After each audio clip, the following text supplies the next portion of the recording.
righty. Thank you guys so much for staying with us here on Weekend Smile. Hi, Mr. Cole, I hear you're watching. Pick up yourself here. All right, so many think of fasting during the season of Lent, but what about trying intermittent fasting, which is said to have health benefits? So here to tell us more is nutritionist Laura-Gaye Findlay. Good morning. Welcome to Weekend Smile. Hi, good morning. Thanks for having me. How are you doing? I'm doing okay. Yeah, you? I'm doing okay. I think I would be doing better if I really could grasp the concept of intermittent fasting. Mm-hmm. I understand what it is, but my body does not. Mm-hmm. My appetite really does not. Well, yeah, lots of people will find it kind of difficult because intermittent fasting really is just going an extended period of not eating. Mm-hmm. So it's an eating pattern, and people would see the benefits such as weight loss. It's really different from other types of fasting, because I know fasting by going to church. When my granny says she got fasting, that's a whole different story. So how do you differentiate between the two? So, well, regular fasting, what I know is for religious purposes, but intermittent fasting is like a type of dieting. We use dieting loosely, but it's a type of or a form of dieting. So people will, it's different from regular because other types of dieting really just pertain to how you eat, what you eat, but with intermittent fasting, it is really when you eat. Yeah. So we're not necessarily counting calories, we're not doing all the exercises, we're just making variations to the time of day that we eat? All right, so that's a misconception there. Oh, Lord. So, no, and it's fine. So a lot of people believe that you shouldn't really watch what you eat. It's important to really watch what you eat because it makes no sense to fast and then you're eating all of the junk again. Mm-hmm. It really makes no sense. But,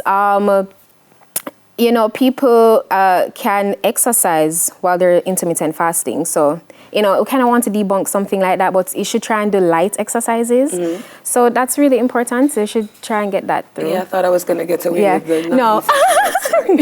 So there are different ways to do intermittent fasting. I know like there are specific time frames, like how you measure maybe like a 5 to 2 or a 16-18 type of thing. How does that work? Yeah, so there are many different types, as I said earlier, but the 3 common ones really are the 16-8 method, alternate day method, and the 5-2 method. Explain those. So for the 16-8 one, that's when you fast for 16 hours and then eat within this 8-hour window. So it's really more natural because you are just extending the period in which you're fasting. So some people may choose to start or break their fast at around 10 a.m. and stop eating around 6 p.m. So that would be 8 hours. So you're just really extending the time that you would fast. And for the 5-2 method, so that one's just really, you have 7 days in the week. You're going to eat normal for 5 days. And then for 2 days out of the week, you can fast. Or for some persons, they eat very lightly. So you eat healthy. I would stress very healthy right. For the 5 days. And then for the 2 days, they're non-consecutive days. So persons may choose to fast Monday and then eat within 3 days and then fast again. So it's non-consecutive, so you don't do it back to back. So, yeah. Like a whole day without eating? So, well, you can choose to eat lightly. It's reduced calories, so some persons may choose to have like a soup or a smoothie. So it's very light, or they may eat once for the day. Oh, so we're not necessarily starving all day? Like no. I'm not having...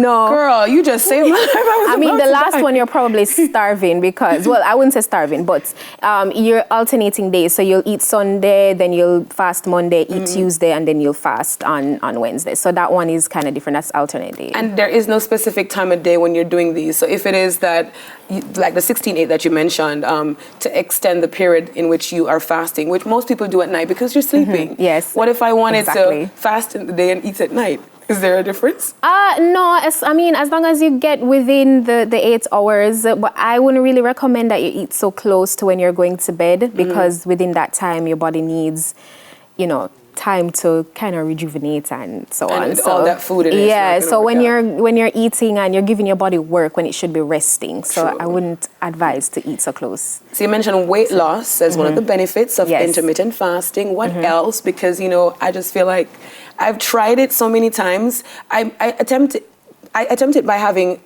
my first meal later. So I'd have a cup of coffee and then I probably don't eat until lunchtime or something like that. Okay. But I don't know, there's something in the night, especially when you're up watching Netflix, midnight, like you're just hungry. And I'm one of those eat and watch TV type of persons. Yeah. What else can I get from intermittent fasting apart from losing some weight? So for some persons, it can improve their blood pressure.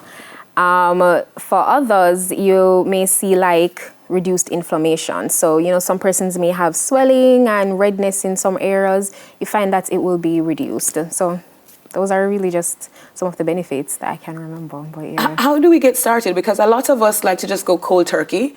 We just get up overnight and be like, I'm going on a diet. I'm starting exercise today. And we're going 100%. We're just going all in, all at once. And then it always, for the most part, fail because we put on too much on ourselves instead of doing it gradually. Yeah, and that is true. So what I would advise is for some persons, just please do your research and, speak to a dietitian or a nutritionist or even your doctor. They can really guide you on or tell you what's best for what your goal is. So when you do something like that, they'll pick the type that is, that would fit you. And then the second step would just be to start, because once you have all of that information, you will be able to just begin. Another thing that I would suggest is instead of just starting bam, you gradually go into it, as you said, just gradually. So if you're doing the 16-8 method and you used to eat around 8 o'clock and you stop eating around 7:30, the first week, eat at 8:30 a.m., stop eating at 7 p.m. The next week, start eating at 9 a.m., stop eating at 6:30 p.m. So you're gradually, half an hour. Yeah, half an hour for the week, yeah. Is intermittent fasting for anybody? Are there risks to it? Yeah, so there are a few risks to it, and no, it's not for everyone. So the persons that it's really, that should really avoid it are persons who live with diabetes, persons who may be taking medication that requires them to eat, also children, like persons in the growing stage. So children, pregnant mothers, and breastfeeding mothers, they shouldn't. And, persons who have a history of an eating disorder. Yeah, so it's a restrictive diet. We don't want to promote something that they're battling with. So it's best that they don't practice intermittent fasting. Would you suggest that I probably do some kind of health check first before I start? Yes, so you would get assessed. You try and speak with your dietitian, nutritionist, doctor. And for some persons who probably feel, hey, I don't really need to speak to them, you can do your research, but, I would advise to speak to somebody, a professional. I'm going to talk to the Lord. Jesus. He needs to save me. Thank you so much for stopping by, Laura. That's Laura-Gaye, nutritionist Laura-Gaye Findlay. You're watching We Can Smile, and we'll be right back with food. Are we having food today? God.